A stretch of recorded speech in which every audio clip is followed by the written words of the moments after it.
नमस्कार, माझं नाव सोमनाथ वंगमी, रांजणगाव गणपती, तालुका शिरूर, जिल्हा पुणे या ठिकाणाहून आहे. तर मी आज आलोय ठाणे जिल्ह्याच्या अंबरनाथमध्ये. माझ्यासोबत सुहास नवले सर आहेत. सुहास नवले सरांना अमृत ज्यूस घ्यायच्या अगोदर काय त्रास होता आणि आज अमृत ज्यूस घेतल्यानंतर काय रिझल्ट आला हे सरांकडूनच आपण ऐकूया. तर सर, तुमचा अनुभव शेअर करा. मला अमृत ज्यूस घ्यायच्या अगोदर मला ॲसिडिटीचा त्रास होता. त्यानंतर माझा पोट व्यवस्थित साफ होत नव्हतं. त्यानंतर माझ्या वारंवार हातापायांना मुंग्या यायच्या, डोळ्याची जळजळ वगैरे व्हायची.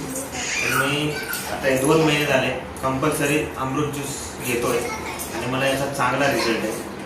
आणि मला बऱ्याचशा प्रमाणात 80% म्हटलं तरी चालत, 80% मला याच्यामधून आराम मिळतो. आणि अजून जो 3 महिन्याचा कोर्स आहे तो मी पूर्ण करणार. येस, तर मंडळी आपण पाहू शकतो सरांना ॲसिडिटीचा त्रास होता, सरांच्या हातापायांना मुंग्या येत होत्या, डोळ्यांची जळजळ होत होती. सरांचे जे काही लाईफस्टाईल डिसीज होते, जे काही प्रॉब्लेम होते, अजून सरांचा कोर्स पूर्ण झाला नाही तरी 80% प्रॉब्लेम सरांचे सॉल्व्ह झाले. सरांचा कोर्स 3 महिन्याचा जसं कम्प्लीट होईल राहिलेल्या 2 क्वार्टरचा सर 100% बरे होते. तुम्हाला जर डोक्याच्या केसापासून पायाच्या नखापर्यंत कोणताही प्रॉब्लेम असेल तर आपला एक अवश्य 3 महिन्याचा या अमृतचा कोर्स करा आणि 100% बरे व्हा. Thank you so much.